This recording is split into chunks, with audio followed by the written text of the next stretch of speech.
নমস্কার, আমি শ্রী সূর্য। আজকে আলোচনা করব, খুব সংক্ষিপ্ত আলোচনা, যে লেখাপড়া সংক্রান্ত বিষয় নিয়ে আলোচনা করব। বিভিন্ন বাবা মারা আসেন যে তাদের সন্তানগুলো ঠিক লেখাপড়া করছে না, হয়তো কেউ আবার লেখাপড়ায় খুব ভালো, কেউ আগে ভালো ছিল কিন্তু বর্তমান সময় ভালো করছে না, ঘরে ভালো পড়ছে, টিচারের কাছে ভালো পড়ছে কিন্তু পরীক্ষায় গিয়ে অ্যাপ্লাই করতে পারছে না। এইগুলো দেখার বিষয় আছে। তাহলে কেন করতে পারছে না সেই জিনিসগুলো দেখতে হবে। কি কি হলে লেখাপড়া ভালো হবে, কি কি হলে সেগুলো ভালো অ্যাপ্লাই করতে পারবে, সেগুলো দেখার বিষয়। কারণ জীবনে আজকালকার যা কম্পিটিশান আছে, তাতে জীবনে কিন্তু দাঁড়াতে গেলে লেখাপড়াটা অবশ্যই দরকার।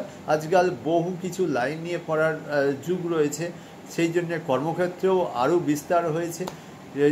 তাহলে আলোচনা বেশি না বাড়িয়ে প্রথমেই দেখতে হবে আমার লগ্নটা লেখাপড়া করতে গেলে লগ্নটা এই জন্য দেখতে হবে যে যদি সেই ছাত্র বা ছাত্রীর শরীর ঠিক না থাকে তাহলে কিন্তু সে লেখাপড়াটা ঠিক মতন করতে পারবে না। অসুস্থ হলে সে কি লেখাপড়াটা ঠিক মতন করতে পারবে? শরীর সাথ না দিলে কেউ কোনো মানুষই ঠিক মতন কোনো কাজও করতে পারবে না, অর্থাৎ ছাত্রছাত্রী এরা ভালো পড়াশুনো করতেও পারবে না।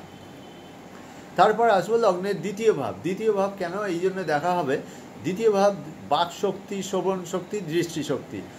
কেউ যদি তার বাকশক্তিটা ঠিক মতন প্রয়োগ করতে না পারে, কানে শুনতে না পারে, ক্যাচিং পাওয়ার ভালো নেই, এক টিচার হয়তো কিছু বলছে আর সেই ব্যাপারটা কিন্তু ঠিক মতন ধরতে পারছে না ব্যাপার, এরকম হয়।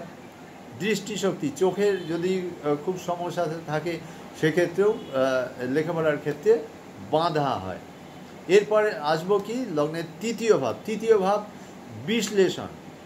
এইটা লেখাপড়ার ক্ষেত্রে কোনো কিছুই বিশ্লেষণ করা, এটা কিন্তু লেখাপড়ার ক্ষেত্রে, অর্থাৎ ভিতরে চলে যাওয়া, বিশ্লেষণ, তার আগ্রহ কতটা হবে। আগ্রহ যদি এই তৃতীয় ভাবটা ভালোভাবে পীড়িত থাকে বা কোনো গ্রহ দ্বারা পীড়িত থাকে, সেই ক্ষেত্রে কিন্তু লেখাপড়ার বা প্রতিটা যদি পীড়িত থাকে লেখাপড়াটা কিন্তু এই জায়গাগুলো ডিস্টার্ব হবে। আমার লেখাপড়া খারাপ, লেখাপড়ার কোন দিকটা খারাপ, এই গভীরটায় কিন্তু ঢুকতে হবে। অতএব আমি গেলাম, কাউকে দেখালাম, ওই লেখাপড়া বললো খারাপ, এই নয়, লেখাপড়ার কোন দিকটা খারাপ আমাকে তো বার করতে হবে। তাহলে তার সেই আবার তৃতীয় ভাব থেকে মানে ইচ্ছা শক্তিটা ঠিক মতন হচ্ছে না, ইচ্ছা শক্তির জায়গার অভাব রয়েছে। যুক্তি, সেই যে কোনো যুক্তি সাজাবে সেক্ষেত্রে অভাব রয়েছে। তৃতীয় ভাব থেকে মনোযোগী ভাবটা মানে পড়াশোনা যে একদম মনোযোগ দিয়ে পড়বে সেই জায়গাটার কিন্তু যদি পজিটিভ ভাব থাকে তাহলে সেক্ষেত্রে ভালো করবে। স্মৃতি, উদ্যোগ, এই যে নিজে থেকে পড়তে যাওয়া, নিজে থেকে কোনো পরীক্ষায় বসা, সেই উদ্যোগগুলো এগুলো যদি পজিটিভ হয় সেক্ষেত্রে হবে। তারপর কি হচ্ছে আত্মবিশ্বাস, এই তৃতীয় ভাবটা যদি ভালো থাকে বা প্রতিটা ভালো থাকে, আত্মবিশ্বাস তার জন্মাবে। অর্থাৎ সে এই যে কম্পিটিশান আজকালকার যুগে সেইগুলোই কিন্তু লড়তে পারবে। এরপর কি আসবো লগ্নের চতুর্থ ভাব মুখস্থ বিদ্যা।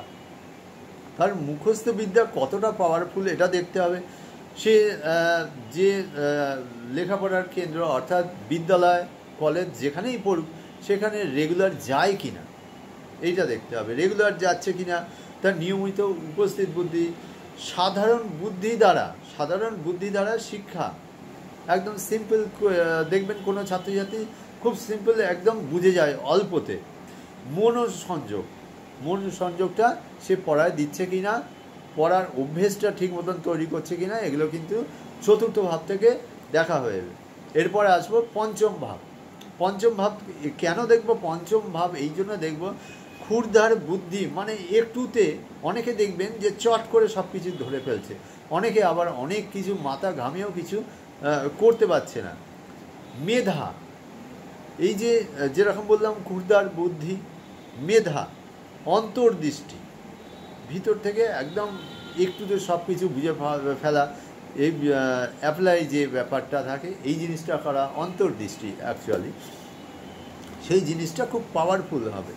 এরপর আসবো ষষ্ঠ ভাব প্রতিযোগিতা। ওই যে বললাম কম্পিটিটিভ যে এক্সামগুলো হয় সেগুলো কতটা ভালো খারাপ করবে প্রতিযোগিতায় সাফল্য পাবে কি না, সেই ক্ষেত্রে এগুলো কিন্তু দেখা যায়। যেরকম জয়েন্ট দিতে গেলে জয়েন্টের এই ক্ষেত্রে পঞ্চম ভাবটা কিন্তু দেখা হয়। আর ষষ্ঠভাবে এই যে পরিশ্রম, সেই কতটা পরিশ্রম করতে পারবে। লেখাপড়ায় দেখবেন কেউ একটু পড়তে পড়তে 10 বার করে উঠছে, 10 বার করে এদিক জল খাবো, এই টয়লেটে যাবো, এইসব ব্যাপারগুলো থাকে। অন্যকে হারানোর মানসিকতা, এগুলো কিন্তু দেখতে হবে। নবম ভাব এরপর দেখব। নবম ভাব থেকে যেহেতু হায়ার স্টাডি অর্থাৎ উচ্চশিক্ষা, এগুলো বিচার করা হয়। অভিজ্ঞতা, সূত্র, এগুলো বিচার করা হয়। সে কোনো কিছু রিসার্চ করবে কি না, এগুলোও দেখার বিষয়। নিজস্ব ব্যক্তিগত বিচার দ্বারা কোনো কিছু বিশ্লেষণ খুব ভালোভাবে করতে পারবে কি না। তাহলে আমরা কিন্তু বিভিন্ন দিক নিয়ে অ্যাকচুয়ালি লেখাপড়া করতে গেলে অনেক দিক দেখতে হয়। দশম ভাব, সে লেখাপড়া করার পরে সে কতটা যশ খ্যাতি অর্জন করতে পারবে। কেউ দেখবেন ওই যে স্টেট লেভেলে কেউ হয়তো দেখা যাবে এই পরীক্ষায় পুরো স্টেটের মধ্যে প্রথম এসছে, তার এই জায়গাটা, এই দশম ভাবটা খুব ভালো, যশ খ্যাতির জায়গাটা খুব ভালো রয়েছে এবং সম্মান, যার ফলে দেখবেন সম্মান প্রতিষ্ঠা এগুলো কিন্তু খুব সহজেই পেয়ে যায়। একাদশ, প্রচেষ্টাতে, সেই যে কেউ এই যে বলছি অনেকে অনেক পড়েও হয়তো সাফল্য পাচ্ছে না, সেই যে চেষ্টাটা করবে, সেই চেষ্টাটা যদি এই একাদশ ভাবটা খুব ভালো থাকে, অল্প চেষ্টাতে সে কিন্তু ভালো ফল করবে। অনেক স্টুডেন্ট আছে যারা কিন্তু এই খেলাধুলো করেও দেখবেন একটু পড়তে বসলো, খুব বেশি যে সারাদিন বই নিয়ে বসে থাকলো তা কিন্তু না, একটু বসলো, খুব ব্রিলিয়েন্ট এরা কিন্তু খুব ভালো রেজাল্ট করবে। মনের ইচ্ছা পূরণ করতে পারে, সে যেটা ভাবে মোটামুটি মনের ইচ্ছা পূরণ করতে পারে এবং যার ফলে এরা ভালো রেজাল্ট করতে পারে। তাহলে আজকের আলোচনা এই পর্যন্ত রাখছি, ধন্যবাদ। এরপর লেখাপড়ার বিভিন্ন সাইড নিয়ে আলোচনা করব। কেউ মেডিকেলে যাবেন, কাদের মেডিকেল পড়া উচিত, কারা ইঞ্জিনিয়ারিং সাইডে পড়বেন, ডাক্তার হতে গেলে কী টাইপের ডাক্তার হতে পারে, ইঞ্জিনিয়ার হতে গেলে বহু রকমের ইঞ্জিনিয়ার, কার কোনটা কানেকশান করে কোনগুলো ভালো থাকলে কেন হয় এই ইঞ্জিনিয়ারগুলো, তাহলে সেগুলো নিয়ে বিস্তারিত আলোচনা করব। ধন্যবাদ, আজকের মতন এখানে, ধন্যবাদ।